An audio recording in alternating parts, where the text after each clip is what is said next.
মনে পড়ছে সেই দার্শনিকের কথা। একজন দার্শনিক নৌকায় চড়ে যাচ্ছে কোথাও, তো নৌকায় চড়ে যাচ্ছে দার্শনিক একা, মাঝি নৌকা বাঁধছে।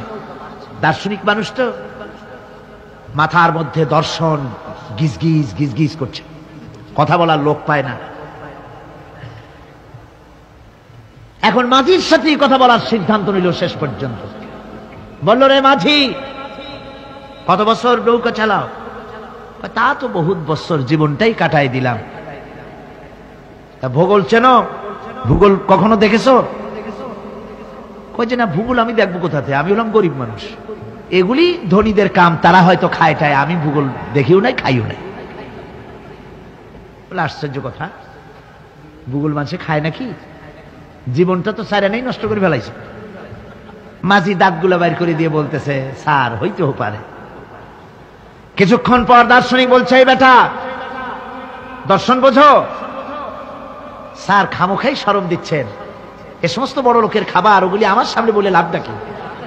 আমরা গরিব মানুষ, এগুলি আমরা কোনোদিন দেখিও নাই খাইও নাই। দার্শনিক বলছে, বেটা বেওকুফ, দর্শন মানুষে বুঝি খায়? তোর জীবন আটা নাই মিশা। মাঝি কয় হইতেও পারে। এবার দার্শনিক বলছে, এই বেটা, কিছুই তো জানো না, খালি দাব বাইর করো, ইতিহাস চেনো? মাঝি বলছেন, স্যার এইবার একটা কথা বলছেন যেটার সাথে কিছুটার মিল আছে, আমি খাইছি। সেটা হচ্ছে, বাপ গরিব ছিলেন, কিন্তু মাঝে মধ্যে শীতের মৌসুমে পাতিহাঁস জবাই করে আমরা খাইতাম, আর বিবাহের সময় শ্বশুর বাড়ির রাজহাঁস জবাই করে খাওয়াইছিল, কিন্তু ইতিহাস তো খাই নাই, ওইটা কোথায় পাওয়া যায়? দার্শনিক বলছে, বেকুব বেটা, ইতিহাস আর পাতিহাঁস বুঝি এক?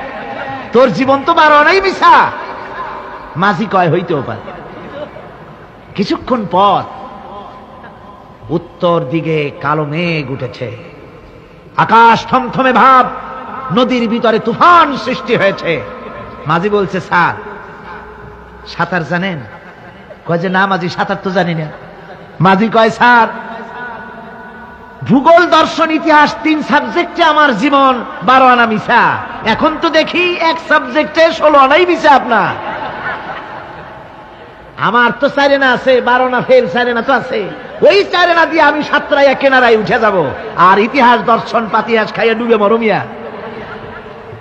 এবার দার্শনিক বলছে, আরে মাঝি, মানুষকে এরকম নৌকা ডুবে মরে নাকি? কয় মরে না, আমার বাপ এই নৌকার মাঝি ছিল, তারপরে এই নৌকা বাইতে বাইতে আমার বাপ এই নৌকার মধ্যে মরছে ডুবে। আচ্ছা, তোমার দাদা? আমার দাদাও মাঝি ছিল, এই নৌকা বাইতে গিয়ে সেও মরছে। তোমার নানা? আমার নানাও এরকম নৌকা বাই এরকম মাঝি হয়ে মরছে। দার্শনিক কয়, তুমি তো দারুণ বেহায়া, যে নৌকায় তোমার বাপ মরলো, দাদা মরলো, সেই ব্যবসা তুমি ছাড়তে পারো নাই, তুমি তো দারুণ বেহায়া। মাঝিরও বুদ্ধি কম না। মাঝি কয় যে, স্যার আপনার বাপ জিন্দা আছেন? কয় না, মারা গেছেন। কোথায় মরছে? ঘরের মধ্যে খাটের উপরে চিত হইয়া আরামসে মারা গেছে। আপনার দাদা? বলে তিনিও ঘরের মধ্যে বাস, ওইখানে ঘরের মধ্যেই মারা গেছেন, খাটের উপরে। আপনার নানা? উনিও ঘরের মধ্যে চিত হয়ে আরামসে মারা গেছেন। মাঝি কয় যে, আপনিও তো বেশরম কম না, যে ঘরের মধ্যে আপনার দাদা মরলো, নানা মরলো, গোষ্ঠী মরলো, সেই ঘরটা তো এখন আপনি ছাড়তে পারেন নাই। এর দ্বারা মাঝি বুঝাইতে চাইল এই কথা, দার্শনিক সাহেব, মৃত্যুর জন্য সময় হলো আসল কথা। সময় যখন এসে যাবে, সে যে জায়গায় হোক, মৃত্যু তাকে ছাড়বে না। মৃত্যু যখন আসবে, জায়গায় পৌঁছতে হবে, আর সময় যখন আসবে, এক মুহূর্ত আগে পিছু করা হবে না। মউত আসার সাথে সাথে আজরাইল তার সামনে এসে যাবে, এক মুহূর্ত বাঁচতে পারবে না। সুতরাং মোমেন ব্যক্তি, তার দিলের মধ্যে মৃত্যু সম্পর্কে কোন ধরনের ওই ধরনের চিন্তা থাকবে না, পরানটা নিয়ে কোন রকম নিবাসী এরকমের চিন্তা থাকবে না। জীবন আল্লাহ দিয়েছেন, আল্লাহ নিবেন, সময় আসলে এক মুহূর্ত দেরি করা হবে না। সুতরাং সেই জীবনটা যিনি দিয়েছেন, তার রাস্তায় দেওয়ার জন্যই সে তৈরি থাকবে। এটা হলো মোমেনের কোয়ালিটি।